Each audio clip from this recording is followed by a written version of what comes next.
My parents demanded that my husband and I give them the inherited lake cabin after discovering it was worth over $400,000.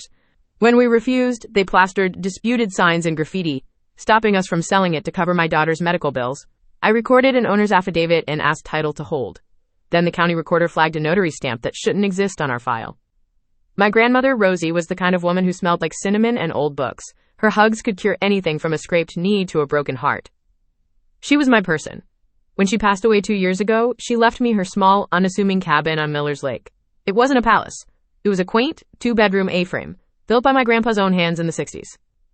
For me and my husband Roman, that cabin was the repository of my happiest memories. The inheritance was purely sentimental. In fact, it was a bit of a financial drain. The property taxes in that county were no joke, and the yearly upkeep for a place we barely had time to visit, living 3 hours away with demanding jobs, was a constant low-level stress. My parents, Carol and Simon, used it more than we did, taking weekend trips to escape the suburbs. We were happy for them too. At least someone was enjoying it. The deed was filed, the transfer was clean, and the cabin sat waiting, a quiet monument to a woman I missed every single day. Then, 6 months ago, our world tilted on its axis. Our daughter, our bright, bubbly 6-year-old Amelia, was diagnosed with a rare congenital heart defect that required a series of complex, high-risk surgeries. The kind of surgeries that our insurance company, after much sympathetic-sounding jargon, deemed, quote, partially experimental. The number they quoted for our share of the cost was breathtaking. It was more than our house's down payment. Desperation is a cold, hollow place. Roman and I spent weeks poring over spreadsheets, calling financial advisors, looking at second mortgages. One night, sitting at our kitchen table at 3 a.m., surrounded by a mountain of medical bills and insurance denials, Roman looked at me, his eyes etched with exhaustion. "Hannah," he said softly, "the cabin." The thought felt like a betrayal, selling Grandma Rosie's legacy, the place that held the ghost of her laughter. But then I looked at a picture of Amelia on the fridge, her gap-toothed grin shining, and I knew there was no choice. A house is just wood and nails. My daughter's life was everything. It was a painful decision, but it was the only one. We were selling the cabin. We called a local realtor, someone recommended by a friend. We were hoping for maybe $150,000, enough to cover the first surgery and give us some breathing room. The realtor, a cheerful woman named Brenda, went to see it. An hour later, she called back, her voice buzzing with an energy I couldn't decipher. "Hannah, you're not going to believe this," she said. "A tech billionaire just bought the 2 adjacent lots and is building a massive compound. Your little slice of lakefront property, its value has skyrocketed. I'm confident we can list for $450,000 and get an offer over $400,000 within a week." I dropped the phone. Roman caught it, putting it on speaker as I sank into a chair, tears streaming down my face. $400,000. It wasn't just breathing room, it was a cure. It was the entire series of surgeries. It was Amelia's future, gift-wrapped and handed to us. It felt like Grandma Rosie was looking down, giving us one last hug. I was so naive. The news was too good not to share. That weekend, at my parents' house for our obligatory Sunday dinner, I burst out with it. "You guys won't believe the news. We're selling the cabin, and it's appraised for over $400,000. It's enough to cover all of Amelia's treatments." I expected joy, relief, grandparental tears. Instead, a strange quiet fell over the room. My father, Simon, slowly put down his fork. My mother, Carol, stared at me, her expression unreadable. "You're selling it?" my mother asked, her voice tight. "Well, yes," I said, my excitement faltering. "For Amelia, it's a miracle." "It's family property, Hannah," my father said, his tone turning hard. "You don't just sell family property." "Dad, it's my property. Grandma left it to me. And it's to save my daughter's life, your granddaughter." "Your grandmother would have wanted us to have it," my mother chimed in, her voice rising. "It was her home. It should stay with us. We're the ones who use it. We deserve to retire there in peace. You and Roman are young. You can work. You can find another way." I stared at them, dumbfounded. The sheer audacity, the cold-blooded selfishness of it, was like a physical blow. "Another way? Do you hear yourselves? There is no other way. This is it. This is her chance." The argument escalated. Roman, ever the diplomat, tried to de-escalate, explaining the medical situation in calm, rational detail. They didn't care. It was like they couldn't see past the dollar signs. The conversation ended with my father standing up, his face purple with rage. "You're being selfish and ungrateful," he spat. "After everything we've done for you." Then he leaned in, his voice dropping to a low, menacing whisper. "You will not sell that cabin." We left, the half-eaten dinner sitting on the table. I cried the whole way home, a bitter, angry kind of cry. I told myself it was just bluster, an empty threat born of a tantrum. I was so wrong. Brenda, our realtor, was a miracle worker. Within 3 days of listing, we had a cash offer from a lovely family who fell in love with the place. The inspection was clean, the financing was secure, and the closing was scheduled in 2 weeks. It was happening. Amelia's future was within our grasp. Then, 4 days before the buyers were scheduled for their final walkthrough, my phone rang. It was Brenda. Her voice was trembling. "Hannah, you need to get down here. Something's happened to the cabin. Something bad." The drive was a blur of terror. Roman gripped the steering wheel, his knuckles white. When we pulled onto the dirt road leading to the property, my heart stopped. It was a war zone. Huge, crudely made signs had been hammered into every tree, every fence post. In big, dripping red letters, they all said the same thing: disputed property, not for sale. But that wasn't the worst of it. The charming, weathered wood of the cabin, the same walls that held so many of my childhood memories, had been desecrated. Someone had taken a can of black spray paint and scrawled hideous words across them. "Thieves, not yours, stolen from parents." My legs gave out. I collapsed onto the gravel, a dry, ragged sob tearing from my throat. This wasn't just vandalism. This was a violation. The desecration of something sacred. The buyers, of course, immediately and unequivocally backed out. Who would buy a property that was so violently and publicly disputed? The sale was dead. And as I sat there amidst the wreckage of our hopes, I felt a cold, hard certainty crystallize in my gut. We knew exactly who had done this. My father's words echoed in my ears: "You will not sell that cabin." This was not an empty threat. This was a declaration of war. Act 2, The Rising Storm. The days that followed were a thick, suffocating fog of anger and disbelief. It's a strange and terrible thing to realize your own parents are your enemies, that they would actively sabotage their own granddaughter's chance at a healthy life out of pure, unadulterated greed. Roman was my rock. While I was cycling between rage and despair, he was methodical. He documented everything, taking hundreds of photos of the damage before we painstakingly began the process of cleaning it up. Scrubbing the word thief off the wall of your grandmother's home, a home she gave you, is an experience that changes you. It hardens something deep inside. Amelia, bless her innocent heart, didn't understand the details. She just knew that Mommy and Daddy were sad and stressed. She'd come and wrap her little arms around my neck, patting my back. "It's okay, Mommy," she'd whisper, and the guilt would threaten to swallow me whole. This was all for her, yet the fight was already casting a shadow over her childhood. We confronted my parents, of course. We drove to their house, the photos printed and in my hand. I slammed them down on their coffee table. My mother, Carol, picked one up, a picture of the spray-painted slurs, and had the audacity to purse her lips in a look of faux sympathy. "Oh my, that's just awful. Who would do such a thing?" "Don't you dare, Mom," I seethed, my voice shaking. "Don't you dare play dumb. We know it was you. Dad threatened me." My father, Simon, who had been watching from his armchair, scoffed. "A threat? I was giving you advice. Obviously someone in the community knows how you're treating your elderly parents, and decided to stand up for us." The smug, satisfied smirk on his face was all the confession I needed. They weren't going to admit it. They were going to hide behind this pathetic, transparent lie. They felt entitled, justified. The next week was a nightmare. The gossip in the small lake community spread like wildfire. Our realtor, Brenda, told us the neighbors were talking. The story my parents were apparently spinning was that their ungrateful daughter had stolen their retirement home and was trying to sell it out from under them while their grandchild had a minor, treatable illness they were exaggerating for sympathy. The cruelty was bottomless. One afternoon, Amelia came home from a playdate with a neighbor's child down the street. She was quiet, her little face troubled. That evening, as I was tucking her into bed, she looked up at me with wide, serious eyes. "Mommy?" she asked, her voice small. "Kevin said you stole Grandma Rosie's house from Grandma Carol and Grandpa Simon. Did you? Are we thieves?" I have never felt a pain like that in my life. To see the poison my parents were spewing infect my own child's mind was unbearable. I held her tight, my tears soaking her hair, and explained to a 6-year-old, in the simplest terms I could, that sometimes adults get confused about what is right and what is theirs, and that no, we were not thieves. She was the most important thing in the world, and the house was going to help her get better. That night, Roman and I knew we couldn't just let this go. This wasn't just about the money anymore. It was about our name, our integrity, and protecting our daughter from their toxicity. This was war, and we were done playing defense. The next morning, I called a lawyer. He was blunt. Proving who spray-painted the cabin would be difficult without a confession or a witness. The immediate problem was clearing the cloud on the property title so we could attempt to sell it again. He suggested we go to the title company that had handled the now defunct sale and file an owner's affidavit. He explained it was a sworn, legally binding statement made under penalty of perjury that I was the sole legitimate owner of the property and that there were no active legal disputes against my ownership. It was a way of officially, legally calling my parents' bluff. I also asked the title officer, a kind man named David, to do something else. "Can you put a hold on the file?" I asked, remembering a term I'd read online. "I want to be notified if anyone, and I mean anyone, tries to file any kind of lien or claim against this property. I want to see everything." David nodded, his expression grim. "Given the situation, that's a very wise move. I'll flag the account. You'll be the first to know." Signing that affidavit felt empowering. It was a single sheet of paper, but it felt like a shield. We spent the next few weeks cleaning, repainting, and replanting.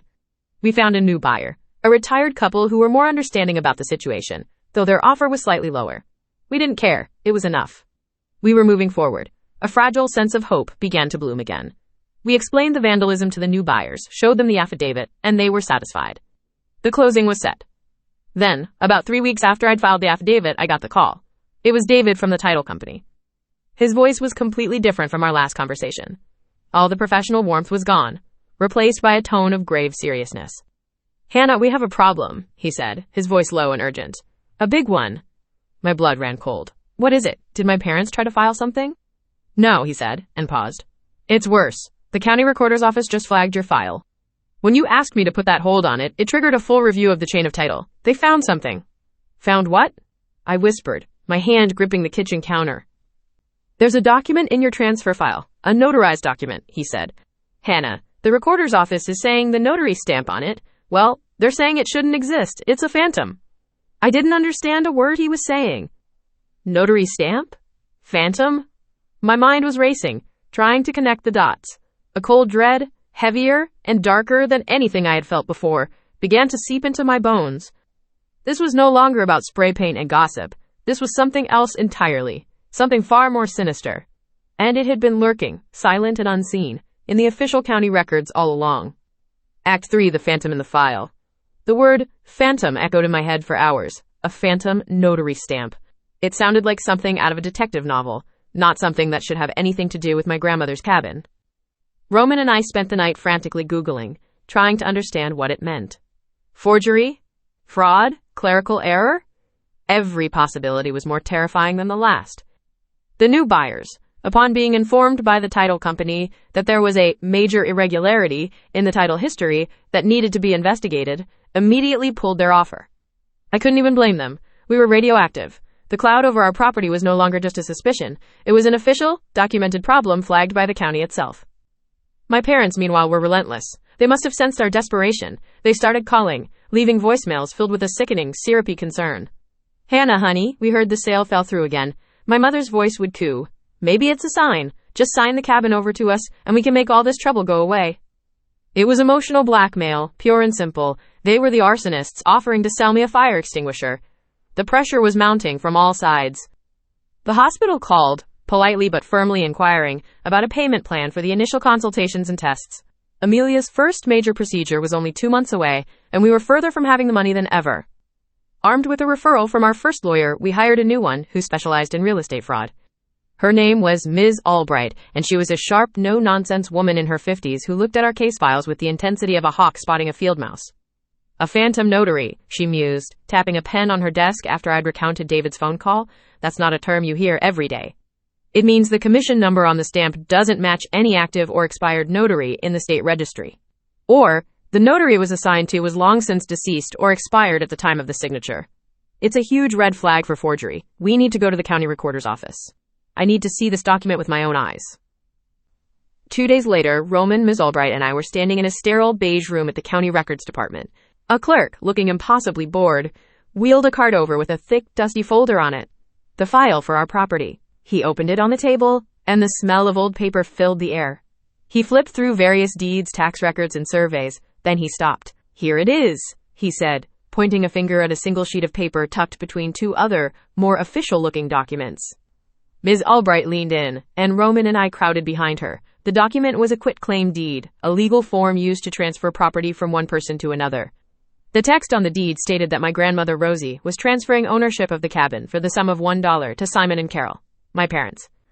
I felt the air leave my lungs, but it was the details that made my vision swim. The deed was dated 3 years ago, about a year before Grandma Rosie passed away. A time when her health was beginning to decline, her memory starting to fray at the edges. And the signature, it was close. It was a decent imitation of her elegant, looping script. But it wasn't hers. I knew her signature better than my own. This one was slightly too shaky in some places, too firm in others. It was a forgery. Then Ms. Albright pointed to the bottom of the page. "And there's our phantom," she said grimly. There it was, the notary stamp. A faint circle of purple ink with a name I didn't recognize and a commission number. And next to it, another signature. Supposedly from the notary, witnessing my grandmother's forged signature. We ran the commission number this morning, the clerk said, looking a little more interested now. It was never issued. The name on the stamp belongs to a notary in a different county, whose license expired 5 years before this document was supposedly signed. This stamp is a complete fabrication. It all clicked into place, a horrifying mosaic of deception. My parents hadn't just vandalized the property. They had, years ago, while my grandmother was still alive and vulnerable, attempted to steal it from her. They had faked her signature, invented a notary, and filed a fraudulent document with the county, hoping it would grant them ownership. But the cabin is in my name, I stammered. How? Ms. Albright flipped back a few pages. Because this fraudulent quitclaim deed was filed on April 10th. And this, quote, she said, pointing to another document, the official, properly executed, and legally notarized deed transferring the property from your grandmother to you as part of her official estate planning, was filed on March 1st of the same year. Your legal claim was recorded first. It's the valid one. Theirs is just a piece of fraudulent paper that's been sitting in this file like a time bomb ever since. The sheer, breathtaking evil of it left me speechless. They had tried to disinherit me behind my back. They had tried to steal from a sick old woman.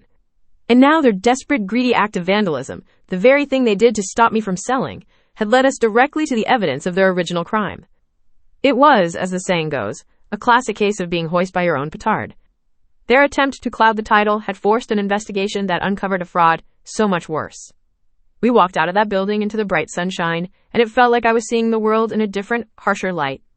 My parents weren't just greedy and entitled, they were criminals. That evening, I did something I hadn't thought of before. I went into our attic and found a box of old cards and letters from Grandma Rosie. I spread them out on the dining room table, studying her handwriting. Then I pulled out a photo of the forged deed on my phone. And I saw it. A tiny detail. My legal first name is Hannah Rose, a hyphenated tribute to my grandmother. But my entire life, everyone, including Grandma Rosie, has just called me Hannah. Except for one person. My mother. For some bizarre reason, she always insisted on writing my name without the hyphen, as Hannah Rose, whenever she addressed letters or cards to me. I looked back at the fraudulent quitclaim deed. It was a transfer from Rosie, but it mentioned the original heir in a clause. And there it was, printed clearly, thereby superseding any prior intent to bequeath to Hannah Rose. My mother's mistake. Her unique, incorrect way of writing my name embedded in a forged legal document. It was her fingerprint at the scene of the crime. Armed with incontrovertible proof, a forged document, a non-existent notary, and a direct link to my mother's idiosyncratic error. Ms. Albright said we had more than enough. The conversation shifted from defense to offense. Before we went to the police, I had to do one last thing. I had to confront them, not for an apology, not for a reconciliation, but for a confession. Roman and I sat them down in their own living room. I calmly laid out copies of the forged quitclaim deed and the report from the county recorder confirming the notary stamp was fraudulent. My father's face went white. My mother started to bluster. This is ridiculous. We had a friend help us with that paperwork. It was just to make sure the cabin stayed in the family if something happened. A friend? I asked, my voice dangerously quiet. Did this friend also forge Grandma's signature? Did they invent a notary out of thin air? My father finally broke. He slumped in his chair, the fight draining out of him. It wasn't supposed to be a big deal, he mumbled, not looking at me. It was just a piece of paper, to slow you down, to make you see reason. There it was, a confession. They admitted it was just a tactic, a fraudulent document used to deliberately interfere with our lives. And the spray paint? Roman asked, his voice like ice. Was that also to make us see reason? They fell silent, but their silence was louder than any confession. I stood up. The last shred of hope I'd ever had for a relationship with them withered and died in that moment. I have a neighbor's security camera footage. I lied, the words coming easily.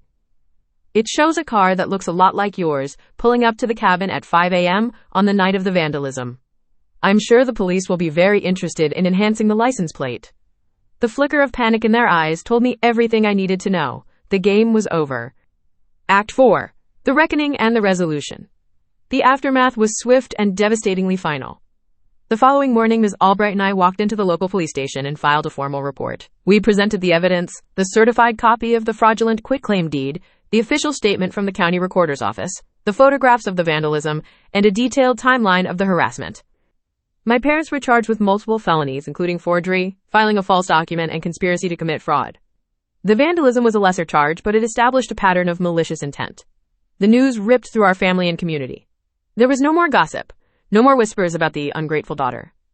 There was only the stark, ugly truth laid bare in a police blotter. We immediately obtained a permanent restraining order. They were legally barred from coming near me, Roman, Amelia, or the lake cabin. The title company, with the police report and the fraudulent deed expunged from the record by court order, cleared our title completely. That cloud of suspicion, the weapon my parents had wielded so effectively, vanished, as if it had never been there. The retired couple who had made the second offer had been following the story. The moment the title was clear, they called Brenda and reinstated their original offer. They said they wanted to see the good guys win. 2 weeks later, we closed the sale. The money was wired into our account, a staggering, life-altering number. It didn't feel like a windfall. It felt like a battle trophy, paid for with a pound of my own flesh. The next month, Amelia had her first major surgery. I sat in the waiting room for 8 agonizing hours, Roman's hand in mine. When the surgeon finally came out, smiling, and said the words, "It went perfectly," the release of tension was so absolute, so overwhelming, I thought I would pass out. The money hadn't just bought us a procedure, it had bought us that smile. It had bought us Amelia's life. Her recovery was long, but every day she got a little stronger. The color returned to her cheeks.